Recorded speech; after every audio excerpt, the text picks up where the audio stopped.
खुलुमबाय दिनै 18 मे बर' बिजों सान इंराजि 1963 मायथाइनि 18 मे खालाराव थामहिनबा दिनैनि समाव आसामनि गुदि फरायसालियाव बर' रावा थिसनजादोंमोन। दिनै बे गोथार सान 18 मे बर' बिजों सानखौ बर' कसारी अनसाय गावहायुङारि खुंथायनि बानजायनायाव बर' कसारी अनसाय गावहायुङारि खुंथायनि गाहाय मावख' सानजारि नोगोराव फालिनाय जादों। बे हाबाफारियाव बाहागो लायो BKWACनि गाहाय मावफुं सोद्रोमा मानगोनां मिहिनीश्वर बसुमतारी। बेजों लोगोसे जोहोलाव नीलेश्वर ब्रह्म बान्था मोनगिरि सिबिनां बीरेन्द्र कुमार ब्रह्म, मिसिं अट'नमास काउन्सिलनि EM मलेन्द्र नार्जारी, धेमाजि जिल्ला परिषदनि सोद्रोमा सुबारानी बसुमतारी, बेखावजाय लखिमपुर जिल्ला XPLTनि आफादगिरि सानसुमा बसुमतारी, खौसेरि बर' सुबुं आफादनि मिरुनि हारिमु नेहाथारि निर्मल ब्रह्म, धेमाजि जिल्ला खौसेरि बर' सुबुं आफादनि आफादगिरि राथिराम बसुमतारी आरो ओनसोलनि गोबां दैदेनगिरि बिथांमोना बाहागो लायो। बे हाबाफारियावनो बाहागो लानानै BKWACनि गाहाय मावफुं सोद्रोमा मानगोनां मिहिनीश्वर बसुमतारी बिथाङा बर'नि दैदेनगिरि बिथांमोनखौ खर' गंलाय खौसे जाना बड'फा उपेन्द्रनाथ ब्रह्मनि सिमांखौ मोगथाङाव महर होनो खौरांगिरिनि सिगाङाव बुंथियो। बिजों सान बेनो मोनसे गोसोखांजाथाव जारिमिनारि सान बेयो, मानोना थांनाय इं 1963 मायथाइ आरो दिनैनि बे 18 मे सानावनो बर' बिजोंखौ जोङो बाहायजेननायनि गुदि फरायसालियाव बेखौ दिनैनि अक्ट'आवनो जोङो फरायजेननायनि जागायजेननाय आगान बे दिनैनि सानावहाय बेखौ जुरिजेनदोंमोन। दा बेयो जोंनि मोनसे जारिमिनारि सान। दा दिनैनि बे सानाव जोङो बर' कसारी अनसाय गावहायुङारि खुंथायनि जानानैहाय बावहाय जोङो फालिदों, गोसोखांदों जोंनि गेदेमा जाय सुबुंफ्रा बर' राव थुनलाइनि थाखाय बिहोमा होलांबाय, जिउ बावलांबाय, बिसोरखौ गोसोखांनानैबो मान बावबाय। दिनैनि बे बर' बिजों गोथार सान फालिनायजों लोगोसे गुबैयै बर' रावनि थाखाय बर'फ्रा गोबां जुजिबोनांदों, सैज्य खालामबोनांदों, सोरबा पुलिस मिलिटारिजोंबो बुख्रुबजादों, जोबथेसालियाव दोनजादों। बेफोर गोलाव जारिमिन। आरो जोङो बर'फ्रा मोनसेबो जोंनि दाबि दावाखौ बुंनो थाङोबा ओरैनो मोनबोआखै जों मोनसेखौबो। जुजिनायनि गेजेरजों, स्ट्रागोलनि गेजेरजोंसो जोङो आवगायबोनांदों, आदाय खालामबोनांदों, मोनबोदों बुंनो थाङोबा। ओंखायनो बर'फोरनि थाखाय दिनैनि समा बा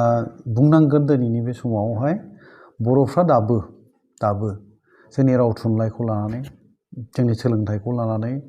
जों जेरैबादि खाबुफोर मोननांगौमोन मोनजोबनो हायाखै दाबो। जों स्ट्रागोल बा जुजिनायनि जि मोनसे लामा बे दाबो जोंना जोबाखै, जोबनायबो नङा। मोनसेनि उनाव मोनसे जेंना फैबाय थाखागोन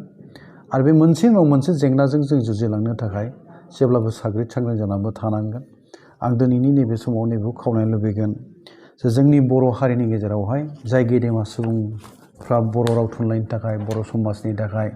बर' हारिनि थाखाय खामानि मावलांदों, बिहोमा होलांदों, बिथांमोननि गेजेराव गोसोखांनांगोन जोङो। गुबैयै सतिश चन्द्र बसुमतारीमोननि मुंखौ जों लाबोनांगोन, रुपनाथ ब्रह्मनि नामखौ जों रायखांथारनांगोन, महनि मोहन ब्रह्मनि मुंखौ जों लानांगोन, मदाराम ब्रह्ममोननि मुंखौ जों लानांगोन। आरो बिनि आगोलनि बाथ्राखौ एसे जोङो सावरायबावनो गोनां जायोब्ला बर' राव बा जोंनि बर'नि हारिनि आसार खान्थिफोर बा जोंनि दोरोङारि जि मोनसे धोरोम खान्थिफोर बुंनो थाङोबा बेफोरखौ हारसाफ्रा गाखोमोरजोबनो नागिरबायमोन। जोंखौ समानै बिसोरो समान मेगनजों नायामोन। जोंखौ बिसोरो नासयदोंमोन, गादबदोंमोन, सुसिदोंमोन, नाख्रेबनो नागिरदोंमोन जोंखौ बादुवाफोर बायदि बाहायनो हमनाय बै समनि बाथ्रा। गुरुदेव कालिचरन ब्रह्मनि बाथ्राखौ आं एसे बुंनो लुबैदों। गुरुदेव कालिचरन ब्रह्म बे आफानि जि समाव बियो बर' समाजनि थाखाय गावखौ बाउसोमनो खामानि मावदों, बे समा जोबोद खैफोद गोनां बर'नि थाखाय, जेथो गोनांमोन आरो गोब्राब थासारिजों जुजिबोनांदों। आरो गुरुदेव कालिचरन ब्रह्म बे आफाया बर' हारिनि गेजेरावहाय बर' राव, थुनलाइ, सोलोंथाइ, रांखान्थि, राजखान्थि बे दिगजों बर'फोरखौ गोदान मोनसे लामा दिन्थिनानै बे सिगांदोंमोन आरो समाज फोसाबलांदों। बेखौ जोङो गोसोखांनांगोन। बेनि उननिफ्रायनो बर'नि जे मोनसे सिरि मोनखांनाय, फिन जांख्रिखांनाया फैदों होनोबा बांद्राय बुंनाय जानाय नङा। उननि समावहाय बड'फा उपेन्द्र ब्रह्मआ इं 1986 मायथाइयाव आफादगिरि बिबान लानायनि उननिफ्राय बड'लेण्ड आलादा रायजो नागिरनायजों लोगोसे बर' हारिखौ बुहुमाव मोनसे गेरेमसा हारि दानाय जे मोनसे बिथांखियाव खामानि मावदोंमोन। बुंनो थाङोबा बुरलुंबुथुर दैमानि सा सेरफां आलादा रायजो दानाय आरो लोगोसे खोलाहा थानाय बर'फोर बा ट्राइबेलफोरनि थाखाय नीलाचल अट'नमास डिस्ट्रिक्ट काउन्सिल दानाय आरो कार्बि आंलं बर'फोरखौ ट्राइबेल हाजोनि ट्राइबेल गनायथि मोननानै बे दाबिखौ लानानै जेब्ला सोमावसारदोंमोन बेयो गासैबो बुंनो थाङोबा बर' रावखौनो बिथा खालामनानै जों रायजो नागिरफैनो गोनां जादों। बर' रावनि थाखायनो जोङो सोमावसारनानै रायजो मोननायसिम फैदोंमोन आरो बेनि गेजेरजोंनो बर'फ्रा दिनैहाय मोननै खुंथाइ मोनफैबाय। मोनसे बिटिसि आरो मोनसेया बर' कसारि अनसाय गावारि खुंथाइ। दा बे स्टेजसिम बे थाखोसिम बा दिनैनि समसिम सफैनायाव जों जे बेसेबां आंगोखौ खोमाबोनांखो, बेसेबां मुंख्लं जालांनांखो, गोबां बर' आइजोआ जिनाहारि खालामजाबाय, गोबां बर' आइ आफा रायजो राजाफ्रा धोन सम्पति सेवहांगार जालांनांदों, गाख्रेबजादों, बुख्रेबजादों, पुलिस मिलिटारि जोबथेसालियाव जोबनो दोनजानांदों। आरो दिनैबो जोङो गोसोखांनांगोन बिसमुरि अरननि भुमखानि जारिमिनफ्रा बर' आइजोफोरखौ खास्रि बिस्रि जिनाहारि खालामनायनि बाथ्रा, गायदे हेलेना रम्बामोन जिउ बावलांनाय, खास्रि बिस्रि पुलिसजों गावथारजानाय, बेफोर जोंनि बर'फोरनि हारि रैखाथि थामोनथानि थाखाय जुजिबोनाय। आरो बेनि गुदियानो जाहैबाय राव। रावखौ फोथांना लाखिनायनि थाखायनो जोंनो आलादा गाव खुंथाइ, आलादा रायजो नांगौ। बेसिम सफैदों। दिनैबो जोंनि थांखि थाखाय बा मिजिंफ्राथ' जाफुंजोबाखै। जों नाजागासिनोसो दं, जुजिगासिनो दं। बावहायनो गोबां जोंनि गेजेराव फाराग जोंनि गेजेराव जोबा खौसेजों आगान सुरनो जों हाख'वा ज' जानो खावलायो, ज' जानो नाजाबाबो नाजाख'नो हाया। माने जोंनि दैदेनगिरिफ्रा, आं बेखौ एसे बुंनो लुबैयो, गाव बिजिरफिननाय आरो सानफिननाय रिथिंकिं आरो सेल्फ क्रिटिसिज्म, माने सानखांफिननाय आरो गाव बिजिरफिननाय, बेयो जोंनाव मानोबा गैया आं नुयो। दङबाबो आरो मोनसे बाथ्राया बे, जोङो गोहो राजखान्थिनि थाखाय खांखुवा जाबाय नामा,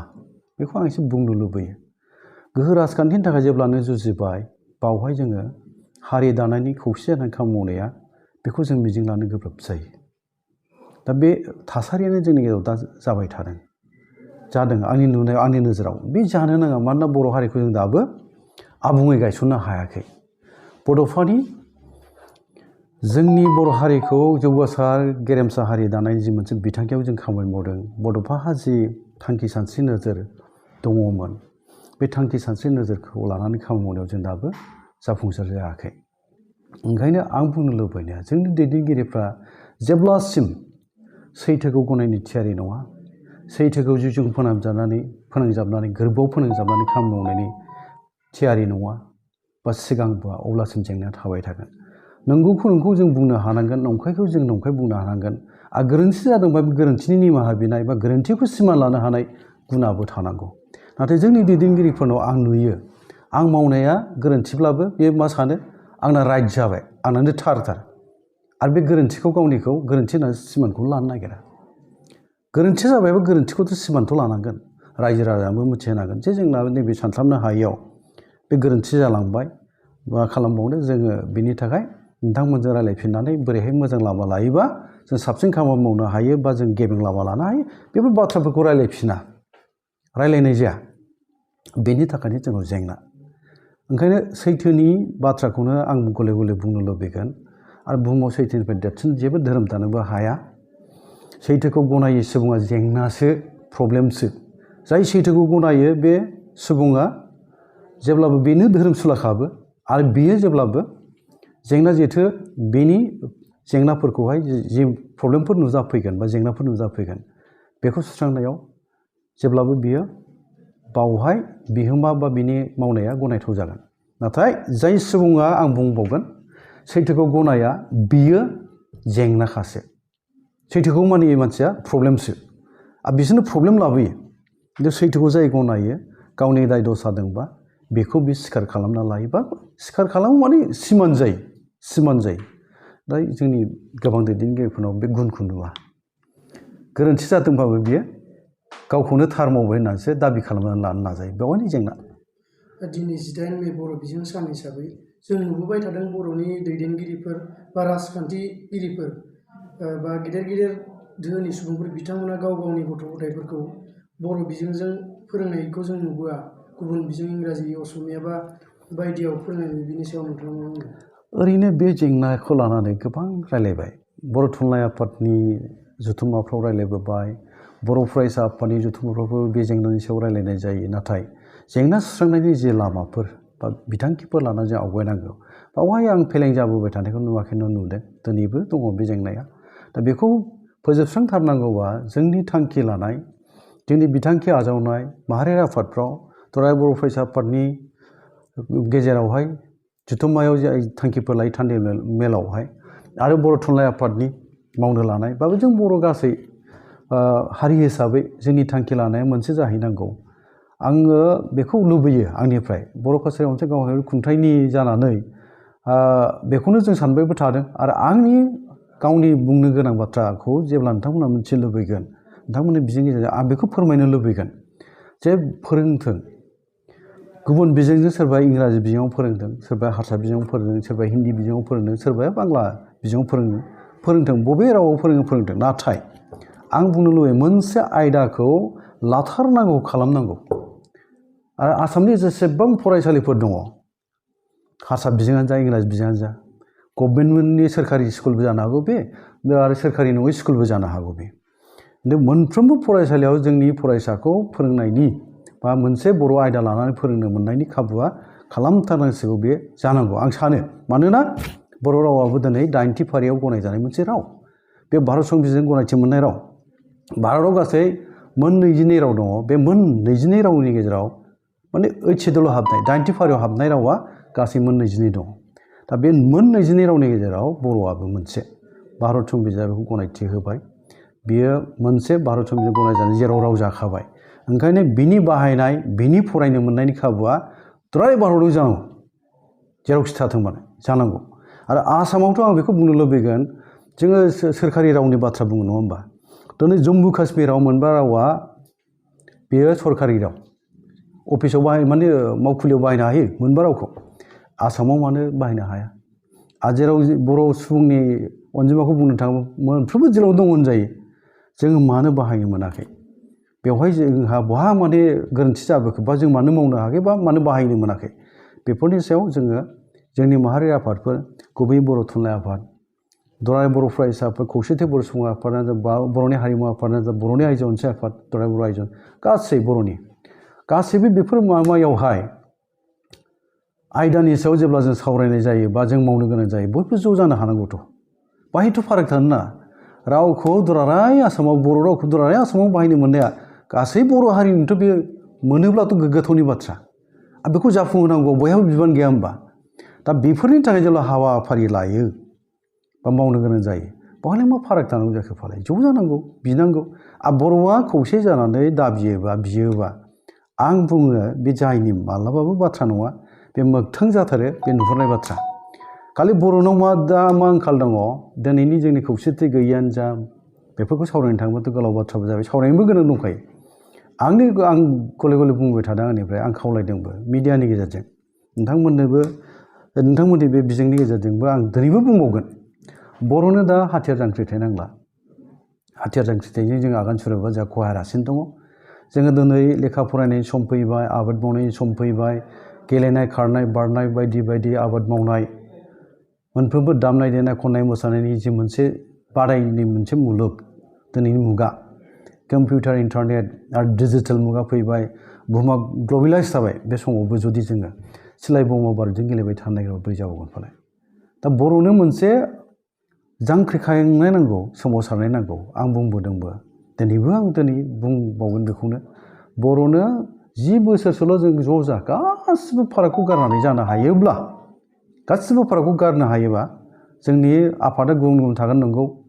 गुबुन गुबुन आफाद थाबाय गुबुन गुबुन सानस्रिफोरखौ जों बिथा खालामना मावबोदों नंगौ गासिनिबो थांखियाथ' बर' हारिखौ दावगाहोनाय मोजां लामाजों बा जौगासार खालामनायानोथ' बयनिबो थांखिया अब्ला जों मानो फारागखौ गारनो हाया फालाय गावनि नेहाद एखुथा मुलाम्फानि थाखाय नोङो पावारनि थाखाय गोहोनि थाखाय खांखुवा जानानै हारियाव जेंना जेथो लाबोबाय थायोबा बे बोरै गनायथाव जागोन फालाय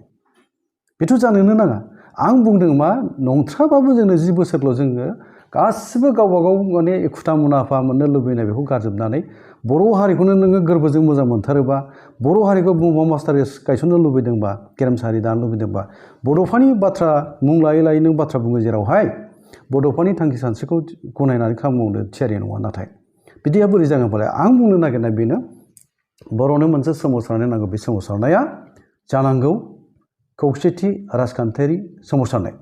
इउनाइटेड पलिटिकेल स्ट्रागल बर'आ गासै ज' जानानै नंथ्राबाबो 70-80% माने 70-80 जौखोन्दोसो बर'आ ज' जानानै सोमावसारोबा राजखान्थि माने आं बुंनो नागिरनाया आसामनि गोबां जायगायावनो गेप थाबाय नङा होमबा समस्ति दङ बावहाय बर'फ्रा गोबां भट होनायनि भटार्सफोर दङ आरोखि दा बेखौ जोङो बिसायख'थि फैयोबा गथा खालामोब्ला जों जेनहोनोबो हायो देरहानोबो हायो जों जेराव जायनो भट होगोन बे देरहागोन जों जायनो होनाय नङा बे जेनगोन जोङो साननानै नायबाय बिटिसिखौ गारनानै बिटिसिनि बाहेरायाव मोन 29 बियाबाव जोङो बर'फ्रा डिसाइडिं फेक्टर होनो इंराजियाव डिसाइडिं माने सायख'नो हानाय जोङो गोहो दं जोंहा दा जाय दोलोआ जोंनि भट मोननाय नङा बे 29 बियाबाव बिसोर जेननांगोन आसामाव सरकार दानोबाथ' 29 सा एमएलएआ गोरलै बाथ्रा नङाना 29 सा जुदि एमएलए मोनाब्ला सरकारखौनो दानो हानाय नङा अब्ला बर'नि गोनांथिया दंखाथारो बिसायख'थि फैयोब्ला बर'नि भट मोननो बा सरकार दानांगौनि थाखाय बर'नि भट नांगौ आरो बर'आ ज' जायोबा सा सानजा भारतआव बर'आनो बयनिख्रुइबो अनजिमा बांसिन थानाय ट्राइबेल हारिखा आरो बेखौबो मिन्थिनो मोजां रोखा जानांगौ बर'आ जेरैथिं थाङो गुबुन गुबुन फिसा फिसौ हारियाबो जोंजों लोगोसे थांफाखायो बिसायख'थियाव माने जों जायनो भट होयो बिथिं बिसोरबो थांफायो अब्ला जोङो मा मावनो हायो मा मावनो हाया फालाय ज' जायोबा नाथाय जों जे ज'आनो जानो रोङा बेसो गिदिर बाथ्रा ओंखायनो खावलायनाय बे थाबाय फैगासिनो थानाय सम 24आव माने एमपि बिसायख'थि दङ फैगौ 2024 मायथाइयाव आरो बेनि उनावहाय 2026 मायथाइयाव आसाम एसेम्ब्लिनि बिसायख'थि जाहैगोन दानिफ्रायनो ज' जानायनि खामानि मावखायाबा गासैबो फारागखौ गारनांगौ मा हाग्रामा मा प्रमद बेलाय बर' हिसाबै ज' जानो हायो माखौ बहाय मा बेराम हाबनानै दं फालाय बे जानो नाङा हाग्रामा प्रमद ज' जानो हायैया बहा थादों फालाय मानो इसेबां गावजों गाव माने बादाबादि फालाय माने एना एनि फालाय सासे बर' बिमानिनोबो जों बर'आनो जोबखा दा बावहाय गोहोखौ लानानै गोहो राजखान्थिखौ लानानै मानो बादाबादि फालाय बे जानो नाङा ज' जायोबा जों मा मावनो हाया फालाय दिनै हा हुआ मालायजों जों सेजानो नागिरदों दिनै इलेक्सन खालामजादों गुवाहाटि बरबारिफ्राव आगोलावबो खालामजाबाय बिटिसियावनो आरो हा सेजानो नागिरबावदों दा बेफोर मानो जानो मोन्दों जों ज' गैयिनि थाखाय खौसे गैयिनि थाखाय बेफोर जागासिनो दं ओंखायनो दिनैनि बे बर' बिजों गोथां साननि फालिनायनि गेजेरजों बेखौनो आं बुंनो लुबैगोन जे बर' हारिनि गेजेराव जोङो गावजों गाव एना एनि हेंथा हेंथि हिंसा हिंसिखौ फोजोबनांसिगौ आरो मोनसे गोग्गो सावरायनायनि गेजेरजों ज' जानानै जोङो हारिनि इयुननि थाखाय बड'फानि मोनसे नोजोर सिमां मिजिंखौ आरो बर' हारिखौ बुहुमाव गेरेमसा हारि दानायनि जि मोनसे बिथांखियाव जों खामानि मावदों बेखौ मोगथां महर होनो थाखाय जोङो खौसे जानांगौ ज' जानांगौ हाग्रामा प्रमद आरो गासै बर'नि जाय दैदेनगिरिफोर गौथुमारि दैदेनगिरि गासिबो ज' जानानै सावरायनानै मोनसे मेकानिजम मोनसे बिथांखियाव जों फैनो हानांगौ आरो खामानि मावनांगौ अब्लानो बर'नि जि दिनैहाय जोङो नासयजादों जों मोननो गोनां फोरोंगिरि मोननो गोनां बबेबा बर' बिजोंनि थाखाय जोङो मावनो हायै फोरोंगिरि मोना जोङो दिनैहाय साख्रि बाख्रियाव जोङो गोबां साख्रिनि पस्ट ओंखारोबाबो बावहाय जोङो जेरैबायदि मोनाखै जोङो आरो जोङो बर' बिजों दङ जेराव ओइचएसएलआव हाबबाय जोंहा भारत संबिजिरजों गनायजाखानाय राव आलदा बिजों थाखासेयावबो जोंनो साख्रि बाख्रिनि बाथ्राखौनो बुं बिदिनो जोङो माबा मोनसे खाबुनि बाथ्राखौनो बुं जोंखौ जेनेरेलाइज खालामनानै जोंखौ गलाय मोनदेर खालामनानै जोंनि मोननांगौ खाबुफोरखौ सेगासिनो दं जोङो बाङाय अनजिमा मोनबाय थादों जेराव 9,000 दाखालि थांनाय टेट एग्जामनि पास जानाय बेफोरनो जेरावहाय माने साख्रि होनाय जाबाय बे 9,000 जोङो नङाबाबो 500निफ्राय 1,000 मोननांगौ जों बेसेबां मोनदों 90 मोनदों जों दाखालि द्राय आसामावनो 92 साल' बेफोर बेसे दुखुनांथाव 9,000 नोंनो मास्टार माबा होबाय दाखालि गिबि खेबाव बावहाय जों बिदिल' मोनोबा आरो दाखालि 23,000 साख्रिया होबाय बर'फोर साबेसे मोनखो बिनि डाटाफोरखौथ' जोङो बुथुमनांगोन जेरैबायदि मोननांगौ जों मोनाखैथ' दा बिदि जों नासयजाबाय थानोसै नामा आरो नासयजानायनि जे गुदियावनो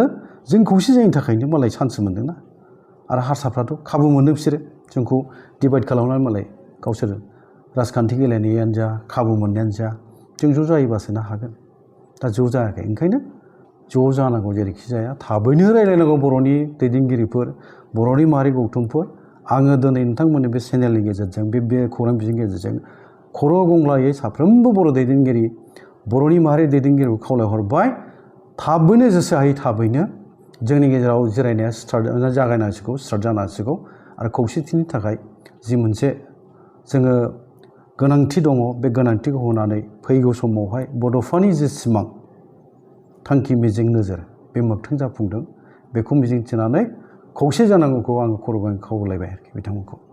बर'नि दैदेनगिरिफोरखौ